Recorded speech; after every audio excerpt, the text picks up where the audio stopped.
요한복음 6장 37절, 38절, 39절.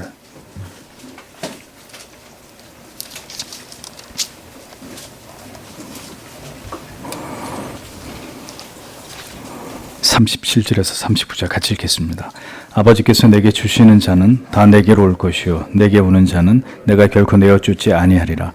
내가 하늘로서 내려온 것은 내 뜻을 행하려 함이 아니요 나를 보내신 이의 뜻을 행하려 함이니라. 나를 보내신 이의 뜻은 내게 주신 자 중에 내가 하나도 잃어버리지 아니하고 마지막 날에 다시 살리는 이것이니라. 아멘. 네, 성경적 증거들을 통하여 선택 교리를 확증함. 오늘은 선택의 근거에 대한 반론들을 반박함. 7항에서 11항까지를 해설해 드리도록 하겠습니다. 7항, 선택에 대한 그리스도의 증거입니다. 그러니까 선택의 교리에 대해서 예수께서 성경 안에서 어떻게 증거하셨느냐, 이 부분을 칼빈이 다루고 있는 내용입니다. 선택 교리에 대한 예수 그리스도의 증거는 요한복음 6장 37절에 아버지께서 내게 주시는 자는 다 내게로 올 것이요 39절에 나를 보내신 이의 뜻은 내게 주신 자 중에 내가 하나도 잃어버리지 아니하고 마지막 날에 다시 살리는 이것이니라. 자, 이 말씀 속에서 아주 분명하게 드러나고 있는 것을 볼 수 있습니다. 우리의 선택은 아버지께서 그리스도께서 주신 것이며 그리스도의 보호와 보증 속에서 이루어진 일이다. 성경이 우리에게 주어진 하나님의 이 예정에 이 선택에 대한 문제를 이렇게 분명하게 명시하고 있습니다. 이 말씀은 우리의 선택과 구원이 너무도 분명하게 하나님의 확실하신 계획에 의한 것이고 하나님께서 택하신 자들은 이미 예수 그리스도께서 이 땅에 오시기 전부터 하나님께 속해 있었다라는 사실을 입증해 주십니다. 그 하나님께 속했던 자들이 그리스도께로 인도함을 받게 되어서 그리스도를 믿음으로 결국은 구원에 이르게 되는 이런 구조인 것을 보여주는 거죠.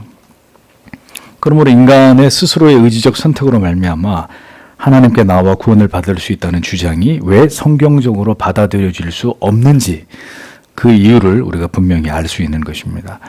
우리의 구원은 우리가 자발적으로 하나님께 나온 결과물이 아니라 하나님께서 우리를 하나님께로 이끄심의 결과다. 그렇기 때문에 우리가 이것을 전적인 하나님의 은혜라고 말할 수밖에 없는 것이라는 겁니다.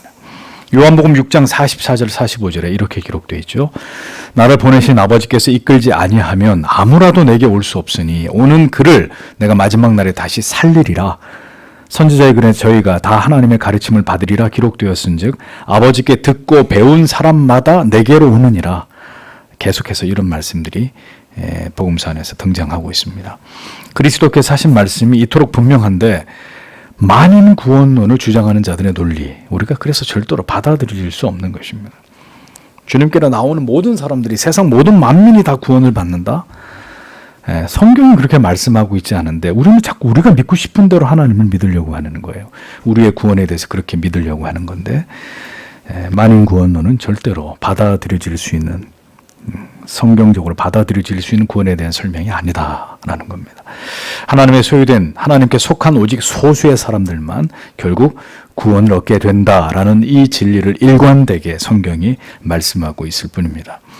다시 주님의 말씀을 보십시오. 요한복음 17장 9절에 내가 저희를 위하여 비옵나니 내가 비옵는 것은 세상을 위함이 아니요 내게 주신 자들을 위함이니이다. 저희는 아버지의 것이로소이다.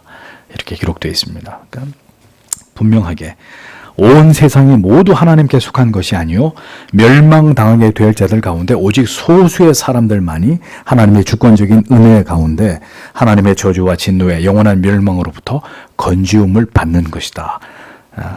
그리스도께서 말씀하신 여러 복음서의 내용 가운데도 이 사실이 분명히 확증되고 있다라는 것을 칼빈이 논증하고 있는 것입니다. 그럼 나머지 세상은 멸망에 버려짐을 당하는 것이다라는 거죠.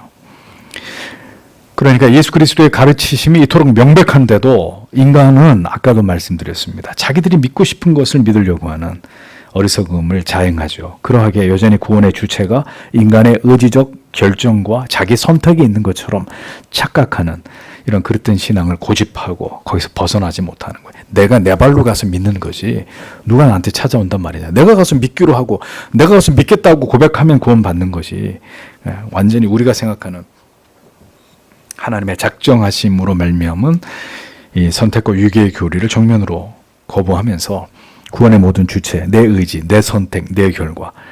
이런 식의 구원론을 이야기하는 사람들의 구원은 성경이 말씀하는 구원이 아니다라는 겁니다.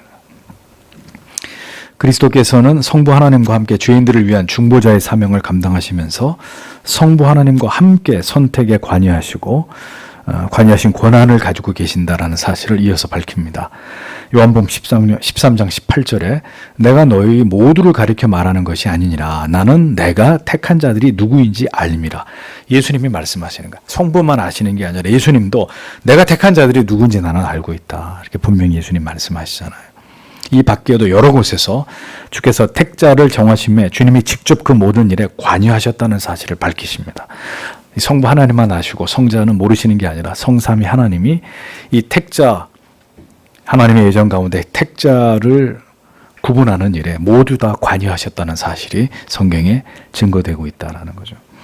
그리스도께서 우리를 아시고 택하셨다는 의미 속에서 우리가 분명하게 깨달아야 되는 것은 그것은 인간이 가진 어떤 덕성을 보시고 택하셨다는 의미가 아니라 오직 하늘의 작정에 의해서 구별된 특정한 부류의 사람들이 선택되었다는 점입니다. 그러니까 이렇게 해서 그리스도께서 말씀하신 모든 증거들 속에서도 우리는 절대로 구원이 인간의 노력이나 인간의 드러난 어떤 외적인 어떤 덕목들, 인간의 성실함이나 어떤 사람이 선을 많이 행하고 어떤 사람이 정직하고 이런 것으로 말미암은 것이 아니다라는 것을 분명하게 깨달을 수 있는 것입니다. 그리스도께서 모든 선택의 주권자가 되심을 이토록 성경이 분명하게 말씀하고 있다라는 점을 우리가 분명히 기억해야 되는 것입니다. 그러면서 더불어 칼빈이 강조하는 게 뭐예요? 예수님의 제자 가운데서도 누가 있었다는 거죠? 마귀가 있었다. 너희 중에 하나는 마귀니라 이렇게 말씀하시잖아요. 주께서는 유다를 그렇게 칭하셨습니다. 근데 중요한 것은 유다도 12명의 사도 가운데 한 사람으로 처음에는 선택을, 부르심을 받았다는 거예요. 사도로 부르심을 받았어도 그리스도에게 속한 자가 아닐 수 있다는 거죠. 교회 안으로 부름을 받았어도 마귀에게 속한 자들이 있을 수 있다. 택자가 아닌 자가 교회 안에도 존재할 수 있다. 그가 아무리 거룩한 일을 행하고 한때는 깊이 진리의 마음을 기울였어도 결국 그가 보여주는 그 불신앙적인 행태를 통해서 결국 그 자신이 주님께 속한 자가 아님을 마침내 드러나게 되는 일들이 일어나더라라는 거예요. 교회 안에서도. 은혜에 뚜렷한 증거가 있을지라도 그것만으로 그가 구원을 받은 하나님의 자녀라고 말할 수 없습니다. 그래서 여러분들에게 과거에 추천해드린 책들을 기억하시죠. 매튜 미드의 유사 그리스도인이나 조나단 에드워즈의 신앙감정론이나 존 오웬의 죄죽임의 교리, 이런 책들 안에서 이 부분들을 분명하게 사실적으로 이 부분을 잘 설명하고 있지 않습니까? 이와 대조적으로 그러나 분명히 그리스도에게 접붙여진 자들에 대해서도 그 누구라도, 그 접붙여진 자에 대해서는 그 누구라도 그가 결코 멸망케 되도록 허용하지 않는다라는 사실을 또 분명히 주님이 말씀하셨다는 거예요. 요한복음 10장 27절 28절에 내 양은, 유명한 말씀이죠. 내 양은 내 음성을 들으며 나는 저희를 알며 저희는 나를 따르느니라. 내가 저희에게 영생을 주노니 영원히 멸망치 아니할 터이요 또 저희를 내 손에서 빼앗을 자가 없느니라. 그들의 구원을 보존하심으로 주께서는 자신의 약속을 철저하게 이행하시는 분이다라는 것을 충분히 성경을 통해 증언하셨습니다. 요한복음 17장 11절 12절에서도 나는 세상에 더 있지 아니하오나 저희는 세상에 있어 없고 나는 아버지께로 가옵나니 거룩하신 아버지요 내게 주신 아버지의 이름으로 저희를 보존하사 우리와 같이 저희도 하나가 되게 하옵소서. 내가 저희와 함께 있을 때 내게 주신 아버지의 이름으로 저희를 보존하와 지키었나이다. 그 중에 하나도 멸망치 않고 오직 멸망의 자식뿐이오니 이는 성경을 응하게 함이니이다. 이렇게 기록되어 있습니다. 이런 말씀들이 모두 그 증거가 되는 것입니다. 구원은 하나님의 값없는 선택으로 말미암아 하나님께서 자기 백성들이 되기를 원하시는 자들을 자녀로 삼으신 것이다. 그 근본 원인은 인간에게 있는 것이 아니라 하나님 자신에게 있다라는 겁니다. 이 모든 것은 하나님의 은밀하신 뜻 안에서 하나님의 만족하심 속에서 이루어진 일들이다라고 성경이 이 하나님의 작정에 관련된 모든 교리적인 진실들을 우리에게 밝혀주고 있습니다. 우리가 하나님의 주권적인 선택을 생각할 때 가장 두려워해야 되는 부분은 바로 앞에서도 말씀드린 대로 교회 안에 있었어도 그리스도 밖에 있을 수 있는 이 영혼들. 네. 그래서 존 오웬도 이미 그 시대에 그런 얘기를 했어요. 많은 성도들이 모이는 교회의 목회자들 가운데 그를 하나님이 은사적으로만 사용하시고 버리는 자들이 있다. 그 당시에 대형교회 목사님들이 섬뜩한 얘기죠. 많은 성도님들을 목회하는 목사님들이 들을 때는 존 오웬의 이런 말들이 서슬퍼는 얘기죠. 재능적으로 쓰임을 받을 수 있어도, 그래서 그가 많은 영혼들을 주께로 인도하고 겉으로 보기에는 대단히 바른 신앙에 정통해 보여도 그가 하나님의 사람이 아니라면 그 모든 것을 다 잃어버리고 믿음을 저버리고 멸망의 길로 갈 수도 있다는 거예요. 결국 그의 삶과 행위를 통해서 자신이 누구인지를 나타내게 되는 일들이 얼마든지 믿음을 가졌다고 믿는 사람들 중에도, 교회 안에 있는 사람들 중에도 나타날 수 있다는 점입니다. 그래서 성화는 거듭난 하나님의 사람들에게 일어나는 필수적인 변화이고, 점진적으로 그와 같은 성령의 은혜가 우리에게 임함을 우리가 경험함으로 우리는 더욱 구원의 확신을 갖게 된다라는 것을 기억해야 되는 거죠. 그래서 제가 늘 말씀드리잖아요. 목회를 하면서 제일 안타깝고 이렇게 주시하게 되는 성도님들이 어떤 분들이느냐. 아무리 교회를 오래 다녔어도 변화가 없는 거예요. 변화가. 항상 이 평행선을 가는 거죠. 그러니까 점점 그리스도를 향해 이게 경사가 완만하더라도 조금씩 점진적으로 주의 은혜 가운데 이렇게 완만한 곡선을 그리더라도 주님께로 조금씩 이렇게 다가가는 이런 모습들이 나타나야 되는데, 10년이, 20년이, 30년이 지나도 이렇게 계속 수평선으로 가는, 더 멀어지지도 않고 더 가까워지지도 않고 계속 그냥 그대로만 가는 거예요. 그러니까 이건 뭘 지금 방증하는 것이냐? 그의 영혼 가운데 그를 성화로 이끄시는 성령의 역사가 거의 일어나지 않고 있다는 거잖아요. 그러니까 이런 경우가 예후가 좋지 않다. 그 사람은 불택자다. 저는 이렇게 단정 짓지 않습니다. 다만 예후가 영적 예후가 좋지 않은 거예요. 그래서 정말 오늘 이 말씀을 듣는 가운데 내가 지금 목사님이 얘기하는 그런 사람인가? 라고 생각되어진다면, 여러분, 정말 하나님이 나에게 겸손한 마음 주셔서, 주님, 제가 과연 당신의 자녀가 아닙니까? 주님, 저에게 은혜를 베풀어 달라고. 여러분들이 정말 마음을 낮추어서 하나님, 저에게 이 구속의 감격과 은혜와 구원의 기쁨을 저에게 허락해 달라고. 기도하는 거 외에는 답이 없어요. 그렇게 그리스도 앞에 겸손히. 그래서 여러분들이 다행히 구원의 예비 상태에 있어서 그렇게 마음을 낮추는 하나님의 은혜를 통해서 그렇게 해서 결국은 어떤 회심의 감격적인 은혜를 경험한다면 너무 감사한 일이지만, 지금 이렇게 얘기하는데도 그렇게 하고 싶은 마음조차도 없어요. 왜 기도해야 되는데, 내가 교회 가서 때 되면 다 하나님 알아서 해준다며. 내가 왜 자꾸 나보고 기도하라 그러고 뭐 마음을 낮추라 그러고 뭐 그런 얘기 왜 자꾸 하는 거 듣기 싫게. 정말 위험한 거는 지금 이런 말씀을 들으면서도 여러분들의 마음속에 이런 말씀에 대한 반감, 적대감, 전혀 그렇게 하고 싶지 않은 마음이 여러분 안에 일어난다면 그게 이제 정말 심각한 거죠. 최소한 이런 말씀을 들으면서 그래야지. 정말 주 앞에 나아가서 이 내 영혼의 문제, 이 내 구원의 문제를 가지고 내가 정말 하나님 앞에 가난한 마음으로 주 앞에 나가서 주의 긍휼과 은혜를 구해봐야지. 적어도 거기까지는 가야 돼요.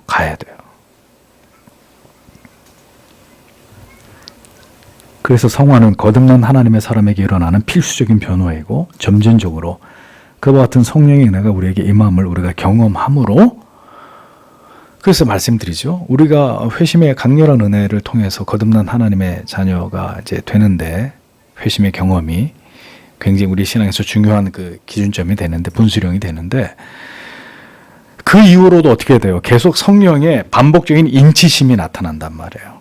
왜냐하면 인간이 연약하기 때문에 분명한 회심의 경험을 통해 하나님의 자녀가 됐어도 자꾸 우리가 연약함 속에 뭘 해요? 죄를 짓잖아요. 그러니까 죄를 지으면 자꾸 어떻게 돼요? 무너진단 말이에요. 분명히 구원의 감격적인 은혜를 경험해서 예수 그리스도를 믿음으로 자기가 구원을 받은 하나님의 자녀라는 걸 분명히 알고 있는데도 계속 죄를 짓고 넘어지고 심지어 하나님과 이렇게 멀어지게 되는 경우가 생길 때 의심이 드는 거예요. 내가 진짜 하나님의 자녀가 맞나? 내가 구원받은 하나님의 자녀가 맞냐. 거기서 좀 더 나가면 하나님이 계신가 여기까지 가는 거예요. 그래서 하나님이 구원받은 하나님의 자녀들에게는 계속 성령의 인치심, 도장을 한 번 찍어주고 끝나는 게 아니라 우리의 삶과 또다시 하나님의 말씀을 통해 강력하게 우리의 영혼 가운데 너는 내 거다. 너는 구원받은 하나님의 자녀다. 내가 너를 사랑한다. 내가 너를 붙들고 가고 있다. 이런 것들이 계속 우리의 삶 가운데 이렇게 반복적으로 나타나는 것을 통해서 우리가 계속해서 그 하나님의 은혜에 붙들려가지고 감사하고 감격하면서 이 수레바퀴를 굴려, 성화의 수레바퀴를 굴려가는 거란 말이죠. 아무리 교회를 오래 다녔지만 그의 신앙과 삶에 괄목할 만한 성화의 열매가 수반되지 않는다면 도리어 신앙에서 현저하게 멀어지고 신자의 징후가 소멸되어 간다면 참으로 깊이 우려할 문제가 아닐 수 없는 것입니다.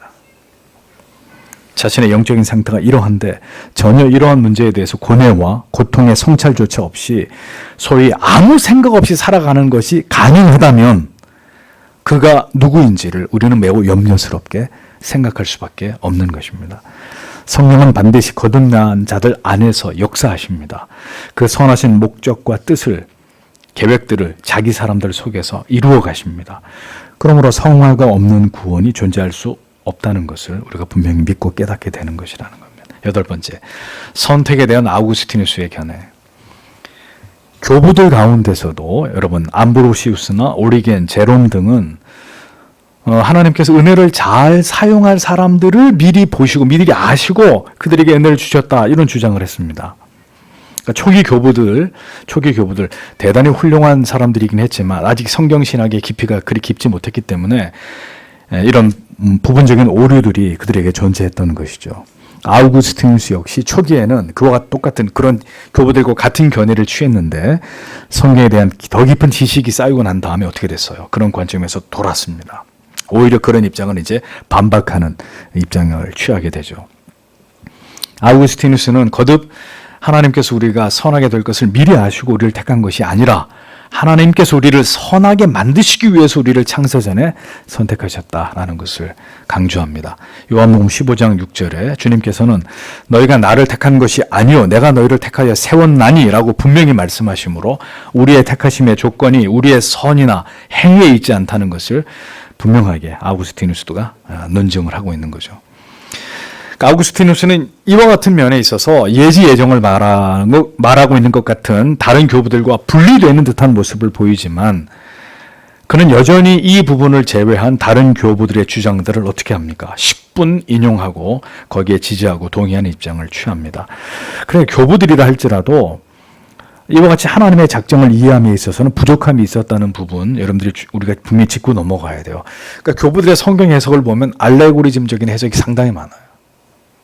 그런 이유가 그들이 뜨겁게 하나님을 사랑하고 뭐 그들의 삶과 믿음의 분량은 우리하고 비교 불가이지만 하나님의 말씀이 완전히 완성된 시대 가운데서 역사한 사람들이 아니기 때문에 그런 다소 부족하고 무지한 이런 부분들이 있는 거예요.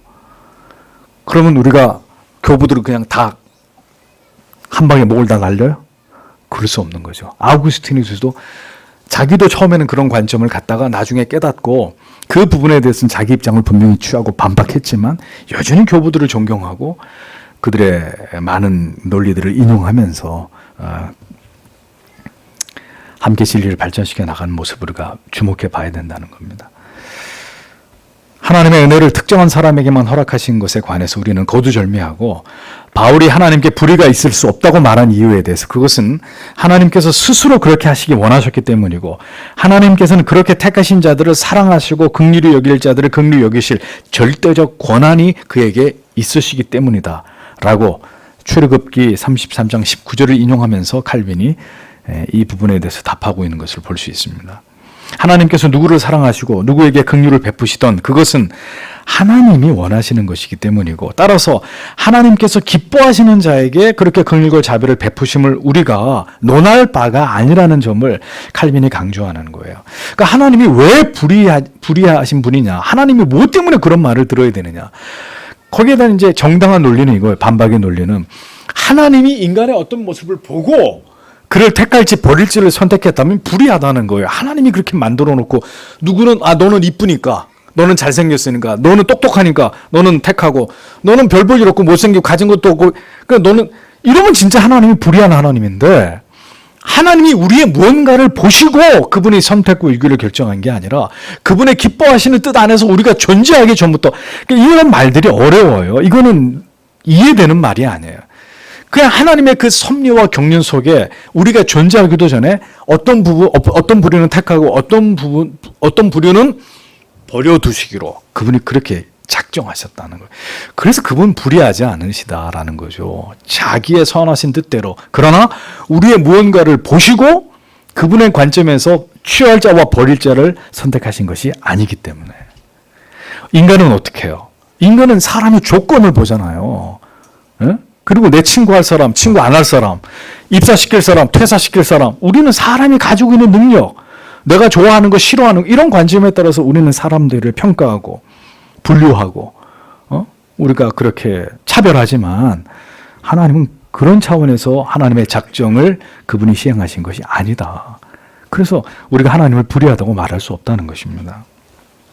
그것은 하나님의 절대적 주권이다라는 거죠. 우리가 결코 침해하거나 간섭할 수 없는 영역의 것이라는 겁니다. 그런 하나님의 경륜과 섭리 속에 우리가 택자가 되어서 예수 그리스도가 나의 구주라는 사실이 믿어졌다고 하니까 이것이 여러분 자다가도 일어나서 감사할 일이죠. 응? 아니 머리에다 총을 갖다 대도 나는 예수가 안 믿어져. 이러면 어떡하실 뻔했어요. 별로 감동도 안 되시죠? 하나님의 은혜를 특정한 사람들에게만 허락하신 것에 그래서 아우구스티누스는 이렇게 하나님의 작정에 대해서 일축을 합니다.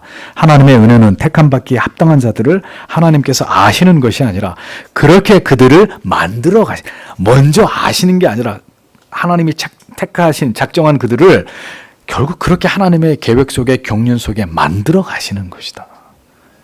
전혀 다른 얘기잖아요.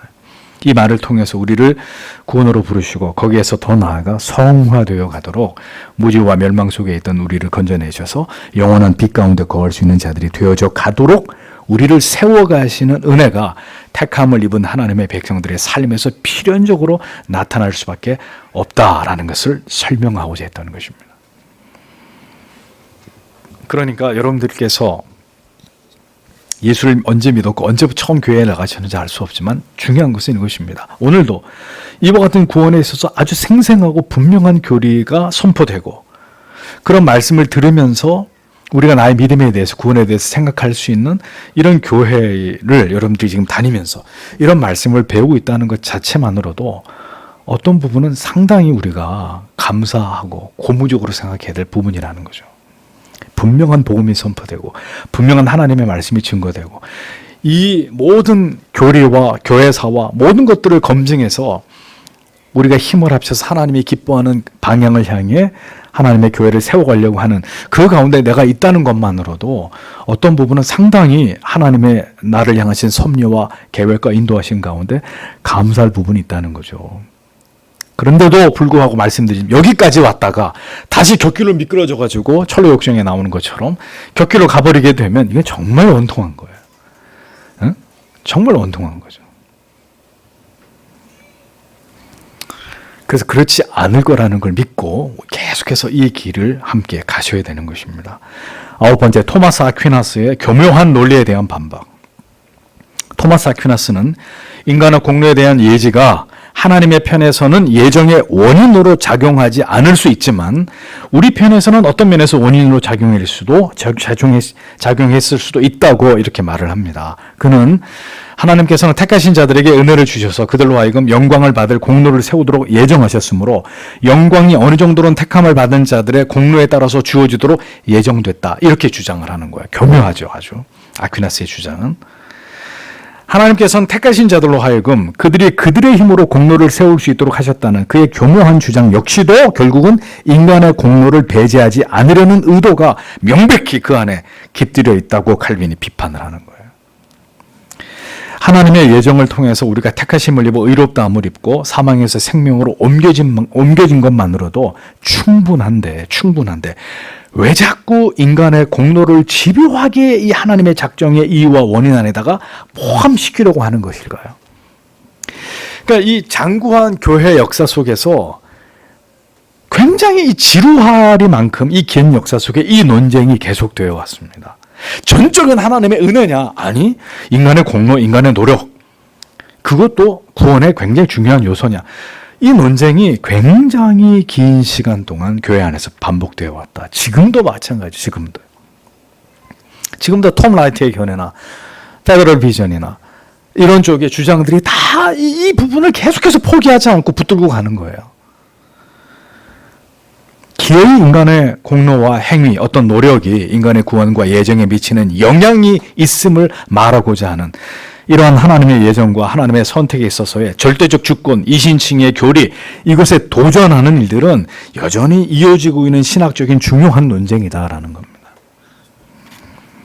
그러니까 여러분, 우리가 무엇을 알 수 있습니까? 인간이 자기를 포기하지 않으려고 하는 거야, 끝까지. 이게 참 우리 안에 있는 뿌리 깊은 죄성이에요. 절대로 인간이 무언가를 할 수 있다는, 인간 안에서 희망을 붙들려고 하는 이 집요한 인간의 자기 집착에서 좀처럼 벗어나지 못하는 거예요. 그래, 개혁지 신앙으로 들어오는 과정에서 또 여러분들의 참된 회심에 접근하는 과정에서 제일 힘든 게 뭐였습니까? 인간은 전적으로 타락하고 부패했다. 그야말로 우리는 바울이 말한 것처럼 죄인 중에 괴수다. 우리는 쓰레기 같은 인생이다. 여러분, 이런 얘기를 좋아하고 거기에 고개를 끄덕이고 눈물을 흘리고 아멘 할 사람이 얼마나 되겠습니까? 이 지구상에서. 지금 이 자리에 계신 여러분들에게는 이런 말들이, 표현들이 너무나 지당하고 여기에 대해서 조금 더 토를 달고 싶은 마음이 없겠지만 저 밖에 있는 자연인들에게 이런 얘기를 해줘 보세요. 발끈하죠. 절대로 못 받아들입니다. 인간에 대해서 그렇게 인간의 자존심을 완전히 말살하고 인간은 아무것도 아닌 존재라고 말하는 것을 인본주의적인 사상에 물들어져 있는 사람들이 어떻게 그걸 받아들여요? 그러니까 기독교가 금기하는 모든 것들을 다 금기하라고 주장하면서 결국은 반기를 든 거죠. 반기를. 그렇게 인간을 무시하는 기독교 따위는, 하나님 따위는 없어지라, 지워버리라 이겁니다. 그게 세상의 사상이. 인간은 절대로 이걸 포기하고 싶지 않은 것입니다.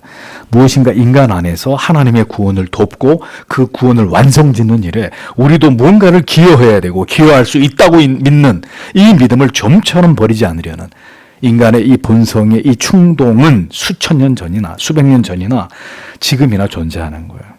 응? 그러므로 우리는 칼빈이 누군가의 글을 인용한 것을 깊이 생각해 볼 필요가 있습니다. 하나님의 선택의 근거가 인간의 공로에 있다고 하는 자들은 분수에 맞지 않게 지혜가 너무 지나친 자들이다. 아우, 너무 고상하게 표현해 주셨어요. 아주 부드러운 표현이지만 이것은 인간의 자기 공로를 포기하지 않으려고 하는 자들에게 던지는 일침인 것은 틀림이 없습니다. 열 번째로 복음의 초청의 보편성과 선택의 특수성입니다. 혹자는 하나님의 선택과 유기를 하나님의 스스로의 모순이라고 반론을 제기합니다. 하나님의 구원의 약속이 보편적으로 주어진 것처럼 보이는 부분이 하나님의 작정과 모순된 것처럼 이해되는 것입니다. 왜 그러냐면 성경을 보면 어떤 성경에는 누구든지 예수를 믿는 자는 다 구원을 받는다. 하나님은 만인을 구원하시기 원하신다. 이런 말씀들이 있잖아. 어떤 부분은 오늘 읽은 에베소서의 말씀처럼 선명하게 하나님의 예정, 작정과 유기를 말씀하는 말씀이 있는가 하면 어떤 말씀은 다 오라고, 다 내게로 오라고. 주님은 모든 사람들을 다 구원하기 위해 오셔. 이런 말씀들이 이렇게 상충되는 것처럼 성경에 나타난단 말이죠. 이것은 유효적 부르심과 보편적 부르심에 대한 무지 때문입니다. 즉 외적인 전도를 통해서 하나님께서는 회개와 믿음을 갖도록 모든 사람들을 복음으로 초청하십니다. 그러나 한편으로 회개의 믿음을 불러일으키는 성령의 역사는 모든 사람들에게 주어지는 것이 아니라 성경의 말씀을 올바로 이해하지 모든 사람에게 주어지는 것이 아니라 하나님이 택하신 그 영혼 가운데 유효적 부르심을 통해 그를 중생케 하시는 자들에게만 이루어진단 말이죠. 그러니까 성경을 이런 식으로 이 성경이 분명히 이것을 구분하고 있는 그 깊이 있는 의미를 모르면 그냥 문자적으로만 봤을 때 하나님은 이랬다 저랬다. 이게 하나님은 구원의 약속이 일방적이지 않고 모순되는 이런 분으로 이제 오해하게 되는 것입니다. 성경의 여러 곳의 증거를 통해서 복음을 하나님이 원하시는 자들에게만 나눠주실 권한을 하나님께서 가지고 계신다는 것을 성경이 분명히 보여줍니다. 구원의 약속들은 특별히 택하신 자들에게만 허락하심을 성경이 분명히 말씀하고 있죠. 인류 전체가 결코 아니라 오직 그들만이, 하나님이 택하신 그들만이 그리스도의 제자가 된다. 이건 성경 어디를 찔러도 성경이 우리에게 말씀하고 있는 부분입니다. 그러므로 분명히 성경이 하나님의 택하신 자녀들에게만 개별적으로 구원으로 부르신다는 이 진리를 모든 사람들에게 해당되는 것처럼 선포하고 가르치는 것은 명백한 오류가 아닐 수 없는 거죠. 이런 오류 속에서 결국 뭐가 나와요? 사회복음이 나오는 거예요. 세상 모든 사람들이 구원받고 세상 모든 사람들이 다 잘되고 하나님의 복을 받고, 이렇게 이제 복음의 영역이 택자에게만이 아니라 세상 전체로, 사회 전체로, 그걸 위해서 교회가 존재해야 되고 그리스도인들이 살아야 된다는 쪽으로 가버리는 거예요. 이런 이제 오류에 빠지는 거죠. 복음을 모든 사람들이 들을 수는 있습니다. 그러나 믿음을 갖게 되는 일은 칼빈이 얘기합니다. 뭐라 그러죠? 희귀한 일이다. 이렇게 얘기합니다. 모든 사람들이 복음을 들을 수 있다. 직간접적으로. 그런데 그 복음을 듣고 예수 그리스도가 나의 구주이십니다. 나는 죄인 중에 괴수에 지나지 않았습니다. 나의 자랑은 오직 십자가뿐입니다. 이런 고백을 토해내게 되는, 믿음이 들어와서 그런 고백을 토해내게 되는 사람, 그런 케이스는 희귀한 일이다. 이사가 말하는 것처럼 여호와의 팔이 모든 사람에게 나타난 것이 아니기 때문이다 라고 논증을 합니다. 만약 누군가가 복음을 듣기를 완고하게 거부하고 복음을 악의적으로 멸시한다면 그는 복음에 대해서 눈이 멀어 있는 자이고 하나님의 구원의 팔을 그에게 보이지 않으셨기 때문이다 라고 칼빈이 얘기하는 거예요. 믿음은 오직 택하신 자들 영혼 안에서 생성되는 은혜입니다. 그렇지 않은 자들에게 그렇지 않은 자들에게 그냥 귀를 치고 지나가는 헛된 소리에 불과한 거예요. 예수를 믿으라고? 내 주먹을 믿는다 이 친구야. 내 은행 잔고를 믿어. 이렇게 들리는 거죠. 헛된 소리로 들리는 거예요. 우리가 신중하게 여겨야 할 바는 과연 단순한 복음 전도를 통해서 구원받은 하나님의 자녀가 만들어지는 것인가 하는 문제예요. 칼빈이 제기하고 있듯이. 그래서 사형리식의 복음 제시 엉터리라는 겁니다. 그래놓고 그 자리에서 나 따라서 기도하라고. 그리고 아멘 하면 당신 이제 오늘 천국 간 거라고. 사기죠. 사기. 영적 사기를 치는 거죠. 선교단체들이. 요한복음 1장 13절에 이는 혈통으로나 육정으로나 사람의 뜻으로 나지 아니하고 오직 하나님께로부터 난 자들이니라 라고 명시하고 있습니다. 이렇게 지금 하는 전도 고백 그거 따라 한다고 그리고 아멘 한다고 구원을 받는다고요? 참 기가 막힌 얘기죠. 그런 엄청난 짓들을 많이 과거에 무교주의자들이 했단 말입니다. 무슨 그런 엉터리 전도를 하고 말이죠. 전도 폭발 이런 거 하면서. 하나님은 자신의 것이 되도록 미리 아시고 예정하신 그들 외에 아무도 그 위대한 신비에 참여하도록 허락하지 않으십니다. 칼빈이 이렇게 분명한 이 선택과 유기를 얘기하기 때문에 칼빈이 욕을 먹는 거예요. 칼빈이 예정론 때문에 가장 많이 욕을 먹은 사람이에요. 이 예정론 때문에. 오직 하나님에게서 온 자만 하나님을 보았느니라. 요한복음 6장 46절 말씀에서 보듯이 하나님께로서 나지 않은 사람은 모두 하나님을 계시하시는 말씀을 통해서 하나님을 볼 수 없는 것입니다. 눈이 가려워져 버린 거예요. 미안하지만 귀가 닫혀 있는 거예요. 태어나서 죽을 때까지. 그래서 안 믿어지는 거예요. 그럼 여러분들이 또 이렇게 말씀하시고 그 사람 얼마나 불쌍합니까 목사님. 그렇게 믿고 싶었는데 안 믿어지니. 아니 그렇게 믿고 싶었는데 끝까지 끝내 하나님이 너는 믿으면 안 돼. 이런 사람이 단 한 명이라도 있으면 하나님은 불의하신 하나님이에요. 제가 아는 한 정말 믿고 싶었는데 하나님이 못 믿게 해서 지옥에 간 사람은 단 한 사람도 없습니다. 전부 다 자기가 이 하나님의 위대한 구원의 초청을 비웃고 거절하고 자기 마음대로 세상의 물질을 믿으면서 살고 이 복음을 업신여기고 하나님의 존재를 무시하고 마음대로 죄를 먹고 마시고 산 결과로 지옥에 떨어지는 거지. 제가 그토록 매달리면서 저를 믿게 해달라 그랬는데 하나님이 끝까지 저에게 믿음을 주시지 않았습니다. 하나님은 그런 분입니다 라고 울면서 억울해하면서 지옥불에 떨어지는 사람은 단 한 명도 없다라는 거죠. 그래서 여러분들이 그거 가지고 자꾸 하나님 앞에 따지시지 말란 말이에요. 그런 사람은 아무도 없을 거니까.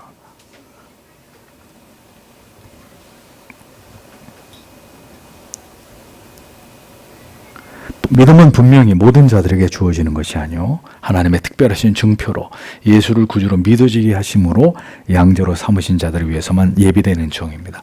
그래서 종종 이제 이런 경우들은 봅니다. 우리 젊은 지체들 가운데 모태 신앙으로부터 쭉 자라가지고 이제 신앙이 독립하는 과정에서 자기에게 믿음이 없다고 얘기하는 사람들이 많아요. 근데 믿음이 없는 게 아니라 체험이 없는 거예요.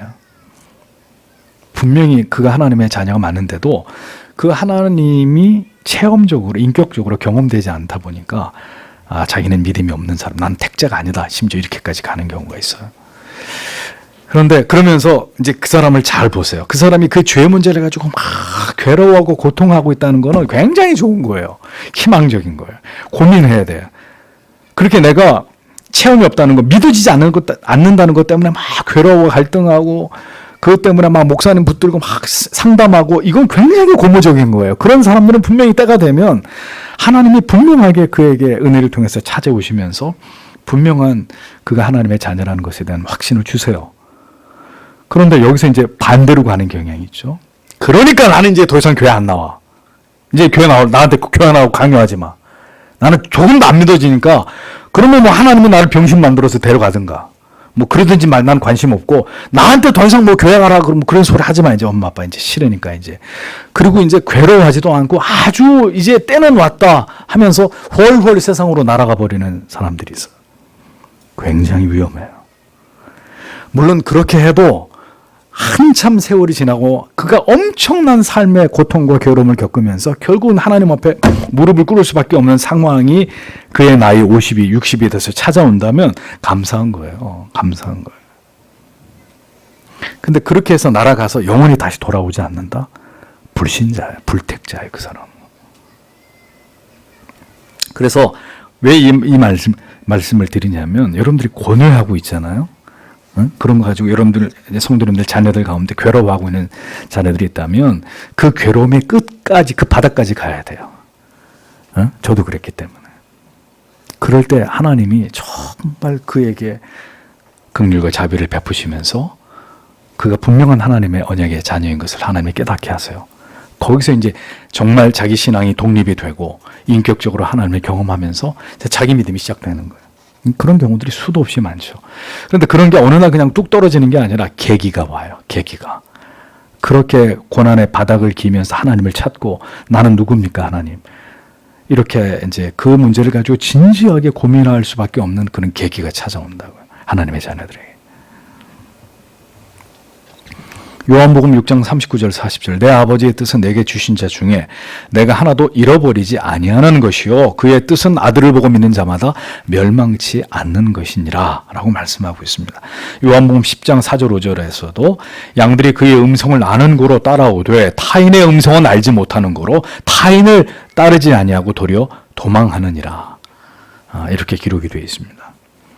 보세요. 내 양은 내 음성을 안다. 나는 양의 문이다. 예수님이 분명히 말씀하셨잖아요. 내게 오지 않는 것은 내 양이 아니기 때문이다. 아주 분명하게 요한복음에서 분명하게 주님이 말씀하셨어요. 아주 명료하게 말씀하셨어요. 이 같은 말씀들은 모두 하나님께서 택하신 자들이라야 그리스도께로 나올 수 있으며, 그렇게 그리스도께로 나온 자들은 결코 버림을 받지 않고 한결같이 하나님께서 그들을 지키심을 말씀하고 있는 것이다 라는 것입니다. 성경이 이토록 택자들에 대한 구원의 완전성과 유기된 자들에 대한 완전한 버리심을 명백하게 말씀하고 있음에도 이 진리를 부인하고 구원에 있어서의 이 예정을 거부하는 자들은 정말 위험한 신앙의 자리에 있는 자리다라는 것을 강조하지 않을 수 없는 것입니다. 11번째, 유기도 오직 하나님의 뜻으로 말미암은. 야곱이 선행으로는 아무런 자격이 없는데 은혜로 택함을 입었듯이 에서 역시도 그가 범죄로 악을 행하지 않은 상태에서 어떻게 됐어요? 버림을 받았다는 거예요. 야곱이 선을 행해서 택함을 받은 게 아니듯이 에서도 뭔가 심각한 죄를 저질러서 그것 때문에 아웃이 아니라 아직 그의 범죄와 악이 전혀 드러나지 않은 상태에서 이미 그가 버려졌다라는 것을 성경이 말씀한다는 겁니다. 중요한 것은 선택도 유기도 그들의 선이나 악을 행하기 전 그들의 행위와 무관하게 이루어졌다. 성경이 이것을 강조하고 있다는 것입니다. 이는 하나님의 예정의 근거가 결코 사람의 행위에 있지 않다는 것을 다시 한번 증명하는 것입니다.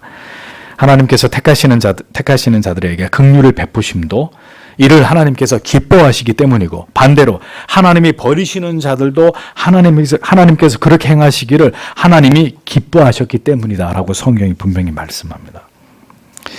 그러니까 우리 편에서는 이 말이 약간 불쾌해요. 하나님이 버리시는 자도 그렇게 버려두시는 걸 그분이 기뻐하셨기 때문에 그렇게 된 일이다. 인간 편에서는 하나님이 왜? 거기에 대해서 불만을 제기할 수 있지만 조금만 차원을 떠나서 생각해 보세요. 그분 마음이에요. 그렇잖아요. 우리는 그분에 의해서 피조된 존재에 지나잖아요. 그런데 그분이 그분의 작정하신 어떤 선하신 뜻과 계획과 경륜 가운데 택할 자와 택하지 않을 자를 그분이 나누셨다고 해서 나중에 창조된 인간이 왜 그렇게 하셨소 하나님 이라고 따져 물을 수 있는 성질의 것이 아니란 말이에요. 그게 그분의 뜻이에요. 아니 그런 뜻이 어딨어? 이렇게 하나님에 의해서 피조된 자가 감히 조물주를 향해서 그렇게 도전을 하고 도발을 하고 거기에 대해 이의를 제기한다? 뭐 해보세요. 아무 의미 없는 거예요.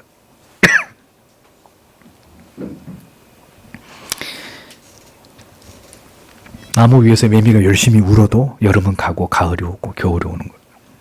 매미가 아무리 운다 그래서 가을이 오지 않는 게 아니듯이 선택과 유기를 통해서 하나님의 구원을 인류 안에서 펼치시기로 하신 것은 전적인 하나님의 주권적인 계획이고 그분의 경륜에 포함되는 부분입니다. 하나님께서 원하시는 뜻에 따라서 긍휼을 베풀 자와 완악한 대로 내버려 두실 자들을 그렇게 정하신 것은 하나님의 뜻 이외에 다른 어떤 이유나 원인도 찾을 수 없고 찾아서는 안 되는 영역의 것이라는 것을 우리는 잊지 말아야 됩니다. 그러니까 이 이야기도 택자들은 자연스럽게 이게 받아들여지는데 유기된 자들 불쾌한 거죠. 그러니까 내가 하나님을 안 믿는 거라고. 그따위니까 이렇게 나오는 거예요. 기독교는 그렇게 엉망이기 때문에 내가 하나님을 안 믿는 거야. 이렇게 논리를 세우잖아요. 그들이 보통 우리가 얘기를 하면. 이것이 기독교의 구원의 진리 가운데 매우 중요한 부분을 차지하는 우리의 이성으로는 다 헤아릴 수 없는 예정의 교리인 것입니다. 이 예정의 교리를 통해서 우리는 우리가 받은 영원 불변의 이 구원의 가치가 얼마나 크고 놀랍고 귀한 은혜인지를 더 분명하게 깨닫는 것에만 우리가 이 교리가 주는 유익을 우리가 추구해야 되는 것입니다. 그 반대편에서 다른 거 가지고 붙들고 시비 걸고 불평하고 이게 아무 의미가 없는 거예요. 그러나 그렇지 않은 많은 사람들은 이 하나님의 예정의 교리에 걸려 넘어져요. 예수님이 말씀하셨죠. 나는 걸리는 돌이다. 성경의 모든 진리가 그래요. 믿어지는 자에게는 한없이 표현할 수 없는 은혜와 감사가 되지만 그것을 믿지 않으려고 하는 자에게는 하나부터 열까지 다 걸려 넘어지는 다 문제가 있고 모순되고 무가치해 보이는 많은 사람들이 지금도 이 예정의 교리에 걸려 넘어집니다. 많은 알미니안 신자들이 여전히 이 예정의 교리를 비웃으면서 너희는 그런 하나님 믿어. 우린 이런 하나님 믿을게. 이렇게까지 이야기하죠. 안타까운 일입니다. 그래서 하나님을 불신하고 성경이 명백히 하나님이 그런 분이라고 말하는데도 그런 하나님은 이렇게 지우려고 하고 안 받아들이려고 하고 부정하려고 하고 거기에 원망과 이의를 제기하다가 헛된 인생을 마감하게 되는 이런 문제들이 일어나는 것입니다. 우리의 구원이 이 같은 하나님의 예정의 교리 안에서 이루어져 감을 기억하면서 언제나 감사와 감격 속에서 우리가 받은 이 은혜에 합당한 삶으로 하나님께 영광을 돌리는 하나님의 사람들이 되기를 우리가 진력하는 신자 되어야 할 것입니다. 오늘도 주신 말씀을 통해서 다시 한번 우리가 받은 구원을 깊이 생각하실 수 있는 계기가 되시길 바랍니다. 기도하겠습니다.